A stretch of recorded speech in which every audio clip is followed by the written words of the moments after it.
नमस्कार दोस्तों, एनएएस lecture series में आप सबका बहुत स्वागत है।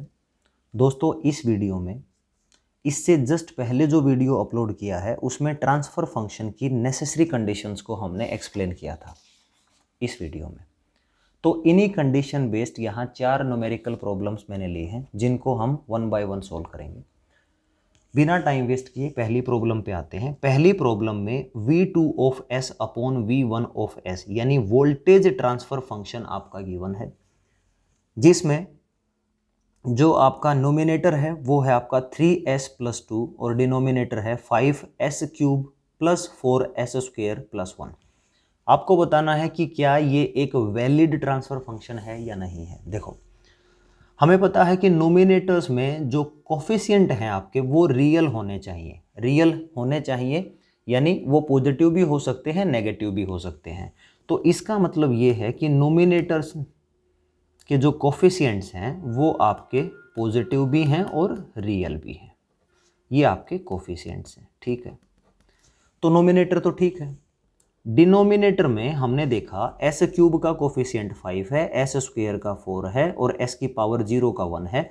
तो इसके कोफिशिएंट भी पॉजिटिव हैं और रियल हैं। लेकिन आपने ध्यान से अगर देखा है तो एस की पावर 3 का कोफिशिएंट अवेलेबल है, एस की पावर 2 का अवेलेबल है, एस की पावर 1 का कोफिशिएंट अवेलेबल नहीं है। यानी एस की पावर 1 का जो कोफिशिएंट है वो क्या है, मिसिंग है।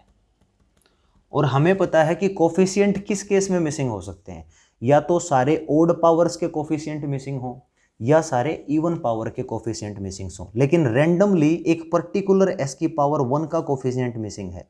तो इसका मतलब ये है कि जो आपकी डिनोमिनेटर है वो आपकी ट्रांसफर फंक्शन की कंडीशंस को फुलफिल नहीं करता है। इसकी वजह से हम ये कहेंगे कि ये जो आपका वोल्टेज ट्रांसफर फंक्शन है ये एक वैलिड ट्रांसफर फंक्शन नहीं है, वैलिड ट्रांसफर फंक्शन नहीं है। Okay, so this is the first question. अब आते हैं सेकंड क्वेश्चन पे। सेकंड क्वेश्चन क्या कहता है, सेकंड पोर्ट का जो करंट है I2 of S divided by I1 of S, this is equal to 2S square plus 5S plus 1 divided by S plus 7। देखो भाई, नोमिनेटर में जो पॉलिनोमियल दी गई है उसके सारे कोफिशिएंट आपके क्या हैं, 2, 5 एंड 1, वो आपके पॉजिटिव हैं और वो आपके रियल भी हैं। चलो, ये कंडीशंस तो फुलफिल हो गई, ठीक है। और डिनोमिनेटर जो है, डिनोमिनेटर के मैक्सिमम पावर आपकी 1 ही है, तो इसके कोफिशिएंट क्या है, 1, और कांस्टेंट जो है वो 7 है। तो इसमें भी आपके जो कोफिशिएंट हैं वो पॉजिटिव हैं और रियल नंबर हैं, ठीक है, ये भी।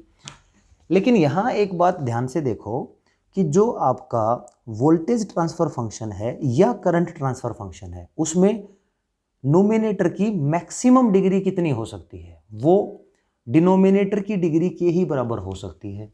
तो यहाँ से हम पता करेंगे कि जो आपकी डिग्री ऑफ डिनोमिनेटर है वो कितना है, वो तो 1 है, यानी एस की पावर 1 है। और डिग्री ऑफ नोमिनेटर कितना है भाई, वो आपका एस की पावर 2, यानी वो आपकी डिग्री 2 है। यहाँ देखो, पिछला जो वीडियो हमने अपलोड किया है प्रॉपर्टी नंबर 7 में साफ साफ लिखा है वोल्टेज ट्रांसफर फंक्शन या करंट ट्रांसफर फंक्शन नोमिनेटर की मैक्सिमम डिग्री डिनोमिनेटर की डिग्री के ही बराबर होगी। यहाँ तो वो ज़्यादा है, तो इसका मतलब ये भी आपका एक वैलिड ट्रांसफर फंक्शन नहीं है। ओके, इस टाइप से वो प्रॉपर्टीज इन क्वेश्चंस को सोल्व करने में आपकी बहुत मदद करेंगी। अब आते हैं थर्ड प्रॉब्लम पे।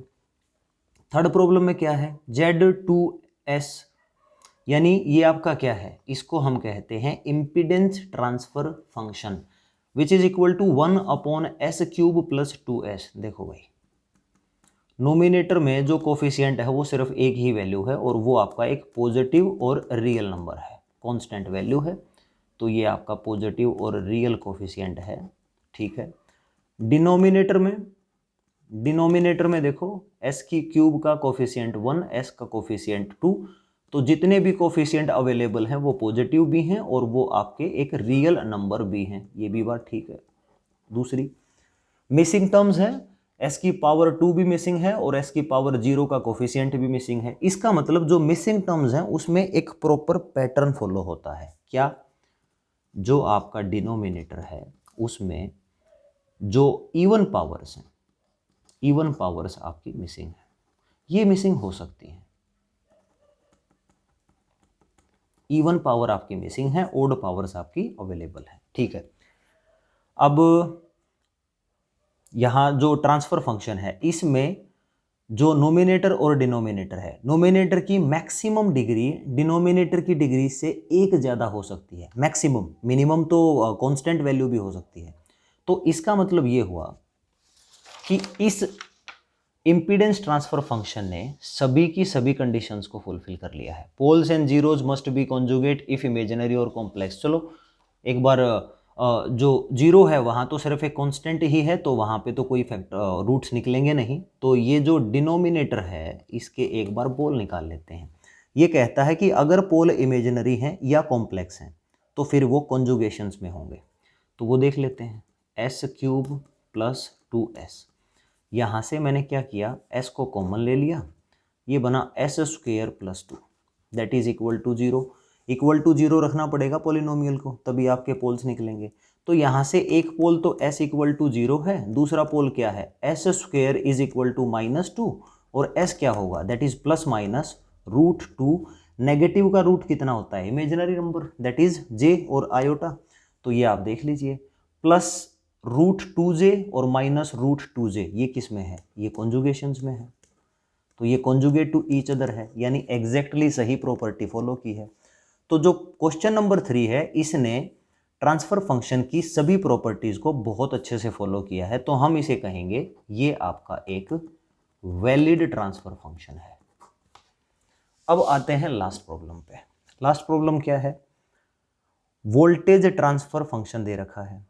वोल्टेज ट्रांसफर फंक्शन में सबसे पहले तो डिग्री चेक कर लिया करो, वोल्टेज ट्रांसफर फंक्शन हो या current transfer function, maximum degree of nominator आपके डिनोमिनेटर की डिग्री के ही बराबर होगी। तो डिनोमिनेटर में डिग्री 2 है तो नोमिनेटर की डिग्री भी 2 है, तो ये कंडीशन फुलफिल है। अगली बात, नोमिनेटर जो है इसके कोफिशिएंट कैसे हैं, 2 और 5। ठीक है, कोई भी टर्म मिसिंग हो सकती है, लेकिन रैंडम टर्म्स डिनोमिनेटर पॉलिनोमियल्स की मिसिंग नहीं होनी चाहिए।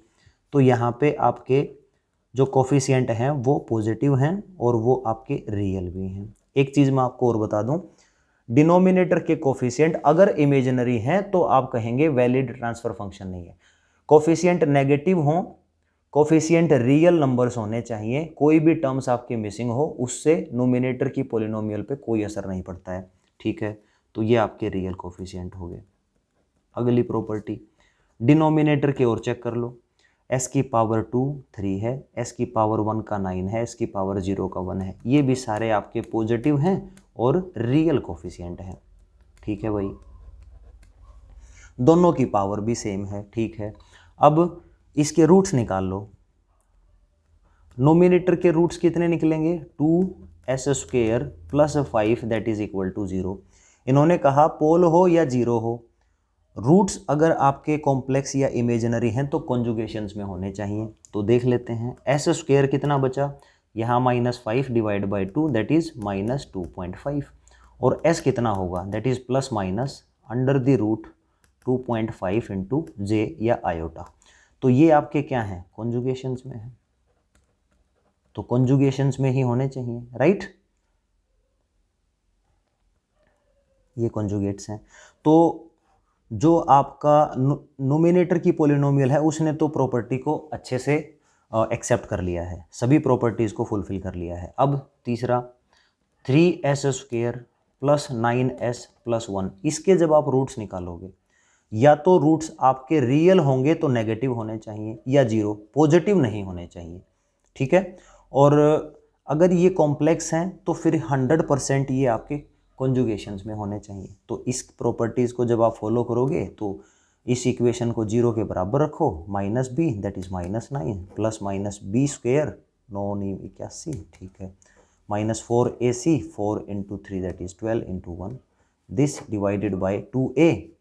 तो ये 2a क्या होगा, 2 × 3 दैट इज 6। जब आप इसको सोल्व करेंगे तो ये आपका क्या हो गया, एक कॉम्प्लेक्स रूट आएगा।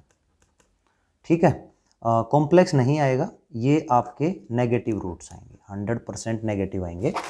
आपकी अंडरस्टैंडिंग्स के लिए इसको सोल्व कर लेते हैं कैलसी में बहुत जल्दी हो जाएगा। डिग्री आपकी मैक्सिमम 2 है, पहला कोफिशिएंट 3 है, दूसरा कोफिशिएंट 9 है और तीसरा जो कांस्टेंट है वो 1 है। तो एक वैल्यू तो मिली आपको -0.11 समथिंग, ठीक है भाई, एक वैल्यू तो ये है पोल की। दूसरी वैल्यू क्या है -2.88। तो आपने देखा कि अगर आपके पोल कॉम्प्लेक्स नहीं है, इमेजिनरी नहीं है, तो 100% वो आपके नेगेटिव रियल नंबर होने चाहिए। दोनों नेगेटिव रियल नंबर्स आए हैं। तो इस क्वेश्चंस में जो पॉलिनोमियल्स दी गई हैं, जो ट्रांसफर फंक्शन दिया गया है, उसने सभी कंडीशंस को फॉलो किया है। तो हम कह सकते हैं this is your valid transfer function. तो this is the end of the video. I hope दोस्तों अब आप इमिटेंस फंक्शन जो फर्स्ट पोर्ट से रिलेटेड हैं, ट्रांसफर फंक्शन जो सेकंड पोर्ट से रिलेटेड हैं, उनकी कंडीशंस और उनके बेसिस पे न्यूमेरिकल प्रॉब्लम्स को सोल्व कर सकते हो। This is the end of the video. Thank you so much for watching this video.